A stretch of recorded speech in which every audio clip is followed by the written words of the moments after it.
Oh, hello, hello to all of my Savvy Sheroes in the Simply Healthy Everyday community. My name is Teresa Sanderson. I'm super excited to come to you today. I help overwhelmed working women improve how they handle and manage stress in their lives so that they can feel happier and stop beating themselves up. So I'm very excited to connect with you today and just talk with you a little bit about how I prepare to have a successful year. So today I want to share with you just my simple strategy for planning to have a successful year, because you know what? You can do it, and it's really not that hard, and it doesn't take that long. So just going to share with you a few thoughts on this. So I think we've all heard people say, I just don't know where the time goes, right? The time just seems to fly by. I totally lost track of time. Before I knew it, it was November, right? Do you see what I'm saying? Sometimes we get so caught up in the busyness of living life that we forget to be thoughtful about what we're doing with the time that we have. Are you with me? So it's just really important. For instance, if you were going to take a trip, say you were going to be gone for a week, maybe 2 weeks, okay? What would you do? You would need to take some things with you. Right? So you would probably be packing what? A suitcase. And in that suitcase, you would be planning for what? Probably every kind of day you could have, right? So you might have some casual clothes, you might have some dressier clothes, you might have something for church, or if you were going to a wedding, you'd have something for that. You'd have different pairs of shoes to wear, wouldn't you? And you would probably not forget to pack any medicines that you might need, or your toothbrush, things like that. But we're very, very thoughtful when it comes to planning for a trip, right?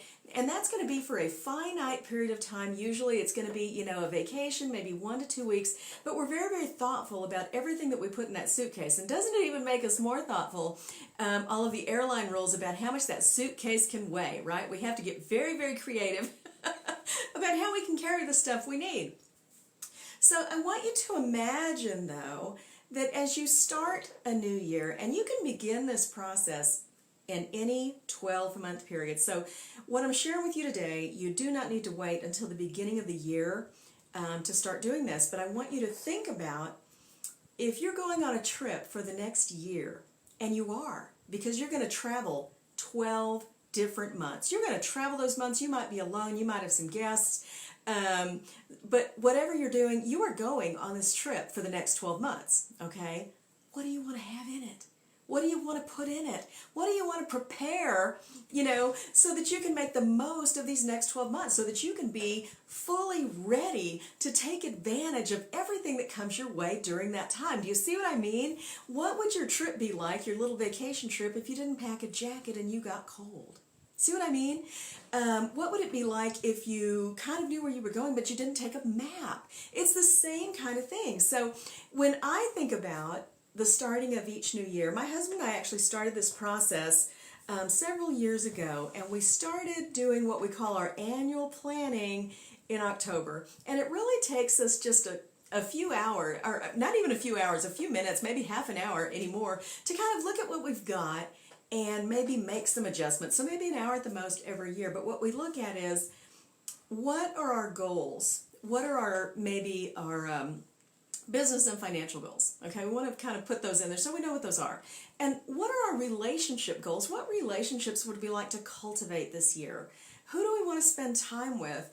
Where do we feel like we've been kind of missing out on some things? And so who would we like to visit, and maybe even how often? So we want to kind of pencil those things in. And then we even ask, how many vacations do we want to take? What kind of vacations do we want to take? Where might we want to go? And we're going to plug that in there. And do we want one in the springtime? Do we want it in the fall? Or is the summer our best time?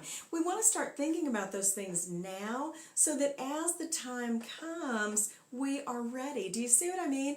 So we're talking about a little relaxation already. We're talking about relationshiping, and that's very important. We want to talk about our health goals. We even look at those. Do I want to be a few pounds lighter by the end of the next year? Do I really want to feel like I learned to relax? Do I feel like I know how to spend my free time?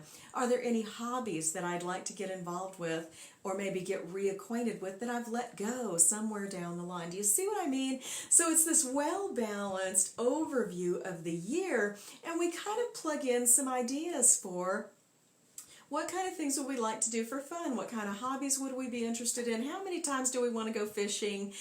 Where do we want to go fishing? Because I'll tell you, we love to fish.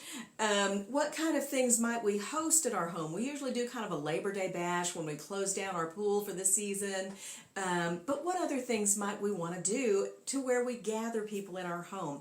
All of these things we can look at. And you know what happens is that once we get this rough outline of what we'd like the year to look like, we kind of get together and we cuss and discuss it, we evaluate what we've got on it, tweak it just a little bit so that we're both fully invested in it, and then from month to month, you know what we do? We kind of line through stuff that we've done. And then by looking at it for just 5 minutes every month, we go, oh, you know, we haven't visited so-and-so yet. Oh, gosh, let's get that on the calendar. Let's send them a message, see if we can get together, right? All these kind of things. Also, think about stuff like home repairs or remodeling. Is there anything like that that you want to do? You know, what's on your mind? And all of these things can be a part of your annual plan. And what I call this is intentional living. It's intentional living, and when we take control, as savvy Shiros, when we take control of our time, we are able to balance our lives and live intentionally. And when you live intentionally, you are empowered to decrease the stress in your life. And you know why? Because you are making sure you get the things in that bring quality to your life. All of these things feed you. They feed and nourish and nurture your soul so that you're prepared to give to others over the course of the year. So this is the kind of thing that I do. It's my strategy. It works like crazy. I just love, love, love it. So anyway, I just wanted to share it with you today. If you are tired of beating yourself up and if you're ready to stop doing that and feel happier, drop a GIF or a comment below. Let me know how you're feeling about that. I would love to connect with you. We are soon to have our very first challenge here in Simply Healthy Every Day, and it's going to be about how to improve the way that you manage your stress so that you can feel happier, have more energy, and stop beating yourself up. So if you're excited about that, drop a GIF below. Talk to you soon. Bye.